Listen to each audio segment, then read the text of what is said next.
హల్లెలూయా. దేవుడు ఇచ్చిన మహాకృపను బట్టి, ప్రేమను బట్టి ఈ పరిశుద్ధ శుక్రవారంలో ఆయన నామాన్ని మహిమపరచడానికి, ఘనపరచడానికి కూడా దేవుడు తన కృపను తోడుగుంచాడు. మనకి ఈ భయంకరమైన వాతావరణంలో కూడా దేవుడు ఎంతో ప్రేమ చూపించి ఈ దినాన్ని అందరము ఏకంగా కూడి ఈ నామాన్ని మహిమపరచడానికి మరొకసారి తన కృపను మన పట్ల దేవుడు మనకి మంచి ఉన్నాడు. అందుని బట్టి దేవుడు స్తుతిస్తున్నారు. ఈ సమయంలో ఈ దినము దేవుడు మనతో మాట్లాడుతున్న అంశం ఏంటంటే న్యాయము, అన్యాయం. ఏంటంటే అంశము న్యాయము, అన్యాయం. న్యాయం అనేది దేవుని సందులో దేవుని దగ్గర ఉంటుంది. అది ఎప్పుడు కూడా మార్చడానికి ఎవరికి అవకాశం ఉండదు. దేవుడు కూడా దాన్ని మార్చడు. ఎందుకంటే న్యాయమునకు ప్రతిరూపము దేవుడే. దేవుని స్తోత్రం. అన్యాయం అనేది ఈ లోకంలో ఉంటుంది. అన్యాయం అనేది ఎక్కడ ఉంటుందమ్మా? ఈ లోకంలో ఉంటుంది. ఈ లోకం అంతా ఎవరిది? అపవాది. కాబట్టి అబద్ధానికి జనకుడు, అన్యాయానికి తండ్రి ఉన్నాడు. కాబట్టి ఈ లోకము, లోకస్తులు, లోకంలో దేవుని ఎదుగు రాని వారందరూ కూడా 99% అన్యాయంగానే ప్రవర్తిస్తారు. వాళ్ళకి లాభం చేకూరితే చాలు, వాళ్ళకి ఉపయోగపడితే చాలు, వాళ్ళకి ఏదైనా లాభకరంగా వస్తుందంటే చాలు, ఎదుటి వాళ్ళకి అన్యాయం చేసి వారి లాభాన్ని సంపాదించుకోవడానికి ప్రయత్నం చేస్తారు. చూడండి, ఈ విషయాల్లో కొన్ని మీకు తెలియజేస్తాను. కొందరు లోకంలో వ్యాపారం చేసేవాళ్ళు ఉంటారు. వారు పండు రాజమండ్రి వెళ్ళి జాంకాయలు 2 రూపాయలకి, 3 రూపాయలకి, లేకపోతే 5 రూపాయలు కొనుక్కొచ్చి వారికి జాంకాయ 10 రూపాయలు కొనుక్కోరు. అది అన్యాయమా, న్యాయమా? అన్యాయం. అది ₹1, ₹2 వేసుకుంటే పర్లేదు. ఎందుకంటే రోజుకి ఒక 500 పళ్ళు అమ్ముతారు. 500 రెళ్ళు ఎంత? ₹1000. చాలా అలాగే సగం వేసుకుంటే అన్యాయమే కదా. కానీ వాళ్ళకి అన్యాయంగా కనపడదు. నేను ఎంతో కష్టపడి తిరుగుతున్నాను, పెట్రోల్ వేసి తిరుగుతున్నాను, ఇవన్నీ ఎవరు ఇస్తారు? అతను న్యాయం కనపడదు. ఇలా కొంతమంది వ్యాపారం. ఒక జ్యూస్కి ₹40 కాస్ట్ తీసుకుంటున్నారు. మనం దానికి ఖర్చు అయ్యేది ఎంత? ₹10. ₹30 సిటీలో అయితే ఇంకా ఎక్కువ. ఇలాగ అది ఆ దృష్టికి షాప్ రెంట్లని, మరి ఫ్యాన్స్ అని, మిక్సీస్ అని, జీతాలని ఇవన్నీ ఉంటాయి. న్యాయం కనపడుతుంది వాళ్ళు. కొందరైతే కోర్టులో సాక్ష్యాలు చెప్పడానికి ప్రత్యేకంగా ఉంటారు, పక్కన నిలబడి. వాళ్ళు ఏం చేస్తారంటే న్యాయాన్ని అన్యాయంగా మార్చి చెప్పడానికి 10,000, 20,000, 50,000, కేజీని బట్టి 1,00,000, 2-3 లక్షలు కూడా తీసుకుంటారు. అన్యాయ సాక్ష్యాలు చెప్తారు.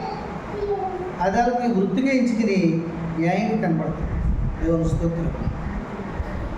కానీ దేవుని నమ్ముకుని దేవుని దృష్టిలో యోగ్యంగా జీవించేవారు, వాక్యానుసారంగా జీవించేవారు, దైవ చిత్తాన్ని జరిగించేవారు ఎంత మాత్రం అన్యాయం చేయడానికి ఇష్టపడరు. ఎందుకు ఇష్టపడరంటే వాళ్ళకి ఈ పరిశుద్ధ గ్రంథంలో ఒక లేఖనాన్ని రాసి పొందుపరిచి ఆయన దేని బట్టి ఆనందిస్తాడో ఆ విషయాన్ని తెలియచేసి ఈ ప్రకారంగా మీరు ప్రవర్తిస్తే నేను ఆనందిస్తాను, మీ కానుకలు బట్టి నేను ఆనందించను, మీ ప్రతిష్టాలను బట్టి నేను ఆనందించను, మీ పిడికిలి బట్టి ఆనందించను, మీ మొదటి కోడిగుడ్డును బట్టి ఆనందించను, కానీ మీరు ఇలా జీవించిన నేను ఆనందించదని చెప్తున్నాడు ఆయన. దేవుణ్ణి ఆనందింపచేయాలంటే మనం న్యాయంగా జీవించాలని సూచన అక్కడ కనపడుతుంది వారు. కాబట్టి వారు అన్యాయం చేయరని నమ్ముచున్నాను.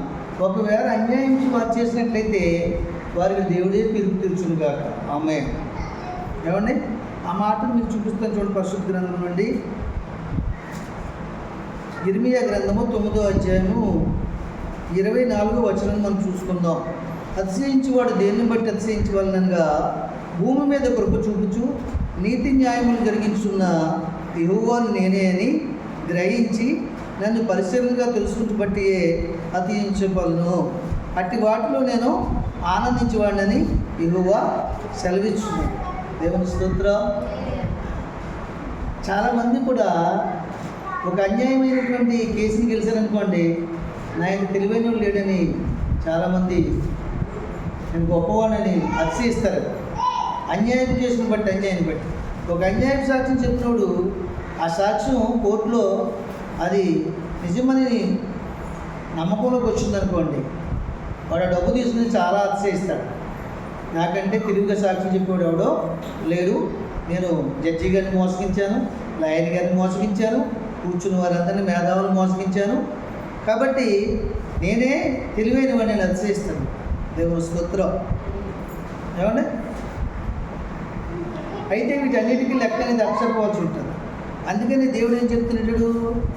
అన్యాయాన్ని బట్టి అతిశయించొద్దు, మీరు న్యాయాన్ని బట్టి అతిశయించేవాడు దేన్ని బట్టి అతిశయింపవలనగా భూమి మీద కృప చూపుతూ నీతి న్యాయం జరిగించున్న యెహోవా నేనే అని, భూమి మీద కృప చూపుచు నీతి న్యాయములు జరిగించేవాడు నా దేవుడు అని నమ్మి విశ్వసించి పరిశీలనగా తెలుసుకోవాలి. భూమి మీద న్యాయం జరిగించే దేవుడు నా దేవుడు, నీతిని నిలిపే దేవుడు నా దేవుడు అని పరిశీలనగా ముందు గ్రహింపు ఉండాలి మనకి. మన దేవుడు ఎలాంటి వాడు? మన దేవుడు ప్రేమమయుడు, కనికర సంపన్నుడు, కృపామయుడు, సర్వ సమృద్ధి గలవాడు, నీతి న్యాయములు గల దేవుడు. ఎంత ఘోర పాపమైనా మొదటగా వచ్చి ఆయన పాదాల చేత చేస్తే హక్కును చేర్చుకునే పుష్టి వ్యాధులు కూడా కౌగులించుకున్నటువంటి ప్రేమ కలిగిన దేవుడు. ఎలాంటి దేవుడు మనకు గ్రహింపు ఉండాలి.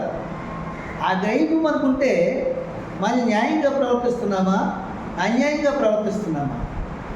అసలు దేవుడు దేన్ని బట్టి ఆయన ఆనందిస్తాడు? ఇట్టి మనసు మనకు ఉంటేనే కదా ఆయన ఆనందిస్తాడు. ఇట్టి గ్రహింపు మనకు ఉంటేనే కదా ఆనందిస్తాడు. ఇంకంతకంటే నేనేమి ఇచ్చాను ఆనందింప చేయగలను? ఆనందింప చేయలేము. అందుకనే భక్తుడు ఏమంటాడు? వేలాది నదులంతా విస్తార తైలము నీకిచ్చిన చాలునా, గర్భఫలమైన నా జ్యేష్ఠ పుత్రిని నీకిచ్చిన చాలునా, ఏడాది దూడలనా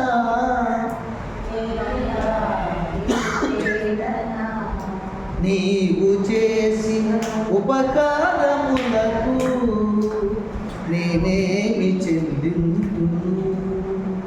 దేవునికి మహిమ కలుగుతుంది. ఆయన అడుగుతున్నాడు, వేలాది నదులంత విస్తారత తగిలిస్తే నువ్వు ఆనందించు దేవుడువా? గర్భఫలమైన నా జ్యేష్ఠపుత్రుడిని మొదటి కుమారుని ఇస్తే నువ్వు ఆనందిస్తావా? ఏడాది పుట్టెళ్ళు ఇస్తే ఆనందిస్తావా? ఏడాది దూడనిస్తే ఆనందిస్తావా అని అడుగుతున్నప్పుడు మన దేవుడు ఏమంటున్నాడు? విరిగిన లిగిన బలియాగముగను నా హృదయమర్పింతును, కరుణ చూపి నీ జీవ మార్గాన నడిపించును యేసయ్యా. దేవునికి మహిమ కలుగుతాడు. దేన్ని బట్టి ఇష్టపడతాడు దేవుడు? విరిగి నలిగిన మనసును కలిగి ఇష్టపడతాడు. ఎందులో విరిగిపోవాలి, ఎందులో నలిగిపోవాలి? పాపం విషయంలో నలిగిపోవాలి. నలిగిపోయిందానికి రూపం ఉండదు. లోకం విషయంలో విరిగిపోయింది అతుకుపడదు. అది మనకు సంబంధించింది కాదు. లోకంలో విరిగిపోతే ఇంకా అది లోకానికే సంబంధించింది. పాపంలో నలిగిపోతే దానికి రూపం అనేది ఇంకా ఉండదు. దేవునికి మహిమ కలుగుతాడు. చూడండి, మినప్పప్పుని రుబ్బురోలు వేస్తే అది నలిగేటప్పటికి పిండిగా తయారవుతుంది తప్ప మినప్పప్పు రూపం ఉండదు. ఏమండి? దానిమ్మ పండుని, యాపిల్ పండుని చూసి మిక్సీలో వేస్తే అది శుభ్రంగా నలిగిపోయిన తర్వాత ఆ పండు రూపం కనపడదు, దాని రుచి కనపడుతుంది చూస్తాడు. దేవుని స్తోత్రం. అలా ఉండాలి మనం, అలా ఉండాలి, మాట్లాడాలి, అలా ఉండాలి. అలా ఉన్నప్పుడు లోకం యొక్క స్థితి ఏంటో దేవుని స్థితి ఏంటో మనకి తేటగా తెలియజేయబడుతుంది. పాపంలో నలిగిపోతే మరలా పాపంలో ఉంటే మన జీవితం ఏ స్థితికి వెళ్ళిపోతుందో అది మనకు తెలుస్తుంది. అలాగే భూమి మీద కృప చూపుచు నీతి న్యాయం జరిగించే దేవుడు ఆయనే అని గ్రహింపు మనకు ఉండాలి. ఈయన న్యాయమైన దేవుడు, నేను న్యాయమైన మాటలు వినాలి, న్యాయంగా ప్రవర్తించాలి, న్యాయంగా నడుచుకోవాలి అన్నటువంటి గ్రహింపు మన మనసులో ఉండాలి. అట్టి గ్రహింపు కలిగిన వారు పాపం విషయంలో కూడా గ్రహింపు కలిగి ఉంటారు. ఇది పాపకు సంబంధమైనది, ఇవి పాపుల మాటలు, ఇవి మన హృదయంలో చేస్తే మనల్ని కూడా పాపులుగా తయారు చేస్తాయి, భక్తిహీనంగా తయారు చేస్తాయి అని గ్రహింపు మనకు ఉండాలి. మనం ఎవరితో మాట్లాడుతున్నాం? భక్తులతో మాట్లాడుతున్నామా, భక్తిహీనులతో మాట్లాడుతున్నామా? ఎవరి మాట చెవుని పెట్టుకుంటున్నాం? భక్తులు మాటలు చెవుని పెట్టుకుంటున్నామా? దైవ సేవకులు మాట్లాడే మాటలు చెవుని పెట్టుకుంటున్నామా? ఈ గ్రహింపు మనకు ఉండాలి. ఈ గ్రహింపు మనకు ఉన్నప్పుడు చెడ్డ స్నేహాన్ని విడిచిపెట్టి మంచి స్నేహాన్ని అందుకుంటాం. దేవుని స్తోత్రం. ఈ గ్రహింపు ఉన్నప్పుడు దేవుడే నాతో మాట్లాడుతున్నాడు, ఇది నాకు తగదు, ఈ గ్రహింపు మనసు కలిగి ఉంటే అప్పుడు ఆ మనసును బట్టి అతిశయిస్తే, అట్టి మనసు కలిగిన వారిని బట్టి, అట్టి విశ్వాసం బట్టి, అట్టి దైవజనులను బట్టి, అట్టి బిషప్లను బట్టి నేను ఆనందించుకోని అన్నాను. దేవునికి మహిమ కలుగుతా. నువ్వు దేవుణ్ణి ఆనందింప చేయాలంటే ఏం చేయాలంటే ఇది ఒకటే. నువ్వేం చేయక్కర్లా, నీ వెండి బంగారాలు సమర్పణ చేసే బక్కర్లేదు అని కావాలా? ఏమైనా అవసరమైతే మీరు అట్టుకొచ్చి నాకే కావాలా? దేవుని స్తోత్రం. నాలాంటి సేవకులు నేను కూడా మీరు ఇచ్చిన దాన్ని వారికి పంచిపెట్టి, వారు తృప్తిపరిచి, వారి చేత సంఘం కొరకు ప్రార్థన చేయించి, మీ అందరి కొరకు ప్రార్థన చేసి వారిని సంతోషంగా పంపుతాను. అందుకొరకు కావాలి. అంతేకాని దేవునికి అక్కర్లేదు. దేవునికి కావాల్సిందల్లా నీ హృదయం. నీ హృదయంలో ఆయన ఎలాంటి దేవుడు గ్రహింపు కావాలి అంతే, అంతకుమించి ఏం అక్కర్లేదు. అందుకని అన్నాడు, భూమి మీద కృప చూపుతూ నీతి న్యాయం జరిగించే దేవుడును నేనే అని గ్రహించి పరిశీలనగా తెలుసుకుని ఆ ప్రకారంగా జీవించిన వాడిని బట్టి నేను ఆనందించుకోండి అన్నాను. దేవునికి మహిమ కలుగుతాను. హల్లెలూయా. చూసారా, మరి మొట్టమొదటిగా మనం చేయవలసింది ఏంటంటే దేవుడు దేన్ని బట్టి ఆనందిస్తాడో తెలుసుకోవాలి. తెలుసుకుని అలాగే జీవించినప్పుడు ఈ యొక్క జీవితకాలం అంతా దేవుడు మనల్ని ఆనందింపజేస్తూనే ఉంటాడు. మనల్ని ఆనందింపజేస్తూనే ఉంటాడు. మన ఆనందాన్ని ఎవరు కొలగొట్టలేరు. ప్రార్థన ఏంది ఆనందిస్తావు, పాటలు ఏంది ఆనందిస్తావు, ప్రార్థన జీవితం ఏంది ఆనందిస్తావు, కానుకను బట్టి ఆనందిస్తావు, దేవుడికి ఇవ్వడాన్ని బట్టి, నీ సమయాన్ని ఇవ్వడాన్ని బట్టి ఆనందిస్తావు. నీకు ఇచ్చిన దాన్ని, నీ విలువైన జీవితాలు సందులో నీకు ప్రార్థన జీవితం ఇచ్చాడు, దాన్ని కాపాడుకోవాలి. కొన్నాళ్ళు చేయడం, కొన్నాళ్ళు మానేయడం. ఇంకా అర్థమవుతుందండి. ఈరోజు నాకు చాలా నీరసంగా ఉంది. 2-3 రోజుల నుంచి నోరంతా ఆరిపోవడం, గడిగడికి వాటర్ తాగాలని చాలా నీరసంగా ఉంటుంది. నాకు చేదుగా ఉండి ఏది ఇప్పుడు తినలేకపోతుంది. 4 రాత్రుల నుంచి నిద్రలేదు. నాకు కాలు సరిపోతుందో పక్కనే. అయినా సరే నేను ఎందుకు వచ్చాను? ఈరోజు పాస్టర్ గారిని పిలిచి వాక్యం చెప్పి సాలదా మీకు? అమ్మ ఏం లేదురా, అందరు నా కోసం ప్రార్థన చేసుకుని వెళ్ళిపోయినట్టు సాలదా? 3 పాటలు పాడుకుని దేవుడు నాకు అప్పగించిందని నేను చెయ్యాలి, నీకు అప్పగించిందని నువ్వు చెయ్యాలి. నువ్వు కదలలేక అడుగు కూడా వేయలేకపోతే ఇదే ప్రార్థన ఇంట్లో చేసుకో. అవునక చెప్పు, సన్నిధిలో అప్పగించిన ప్రార్థన ఇంట్లో చేసుకో. అది ఎప్పుడు? అడుగు వేయనప్పుడు. అంతేగాని అన్నీ బాగున్నప్పుడు కాదు. ఇది అర్థమవుతుందా? అన్నీ చూస్తాడు దేవుడు. దేవుడు నీకు విలువ ఇచ్చాడు. ప్రార్థన చేసే వాళ్ళకి కొంతమందికి చెప్తుంటారు, రోజు ప్రార్థనకి వెళ్ళే వాళ్ళకి, కదమ్మా మా గురించి ఇలా ప్రార్థన చేయాలి, నాతో చెప్పలేక, ఇక్కడ రాలేక, వాళ్ళ దేవుని మందు రాలేక, మేరీ కొంచెం మా గురించి ప్రార్థన చేయండి, మా బాబు బాగోలేదంటారు. ఎందుకంటారా చెప్పండి? మీరు ఆ విలువ కలుగున్నారు, అటు న్యాయబద్ధమైన పని కలుగున్నారు కాబట్టి మీకు వాళ్ళు చెప్తారు. అవునగా చెప్తారు. దాన్ని మీద నిలబెట్టుకోవాలి. దేవుని స్తోత్రం. అలాగే పాటలు పాడేవాళ్ళు పాటలు పాడడానికి ముందుగానే రావాలి. దేవుని స్తోత్రం. హల్లెలూయా. కాబట్టి ఎప్పుడు కూడా మనం న్యాయంగా ఆలోచించాలి. దైవజనులకు మనం మేలు చేస్తారా, కీడు చేస్తారా? పక్క సహోదరి ఇలాంటి మాటలు నాతో మాట్లాడుతుందంటే, నాకు చెప్తుందంటే ఇందులో ఎంత నిజం ఉంది, ఎంత నిజం లేదు. ఇవన్నీ గ్రహింపులు లేకపోతే ఆత్మీయ జీవితం పాడైపోతుంది. చిన్న ఆవగింజ తొక్కంత చాలు మీ ప్రార్థన జీవితం అట్టేనే. మీకు అర్థమవుతుందా? అందుకంటే ఒకరు దానికి కూడా మనం అవకాశం ఉంటుంది. దేవుని స్తోత్రం. చూడండి, ఇక్కడ కొందరు ఒకే ఇంట్లో ఉన్నారు, ఒకే వృత్తి చేస్తున్నారు. ఏమండి, కొన్నాళ్ళుగా ఆమె వృత్తి మానేసిన తర్వాత సర్లే ఇంతకుముందు నేను కూడా తనలాగే జీవించేవాడు కదా, తనకు ఆధారం లేదు కదా, ఆశ్రయం అడిగితే ఆశ్రయం ఇచ్చింది. ఆశ్రయం ఇచ్చినందుకు ఆ స్త్రీ ఆశ్రయం ఇచ్చిన స్త్రీకి ఏం చేసిందో మీకు చూపిస్తాను. మొదటి రోజు గ్రంథం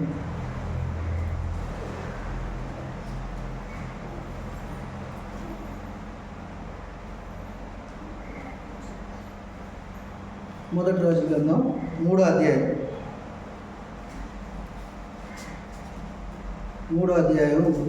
22 నుంచి చదువుతాను. వినండి, 22 నుంచి చదువుతాను.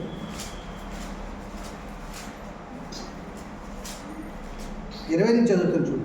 కాబట్టి మధ్యరాత్రి ఇది లేచి నీ దాసునైన నేను నిద్రించుండగా వచ్చి నా ప్రక్కలో ఉండి నా బిడ్డను తీసుకుని తన కౌగుట్లో పెట్టుకుని చచ్చిన తన పిల్లను నా కౌగుట్లో ఉంచును.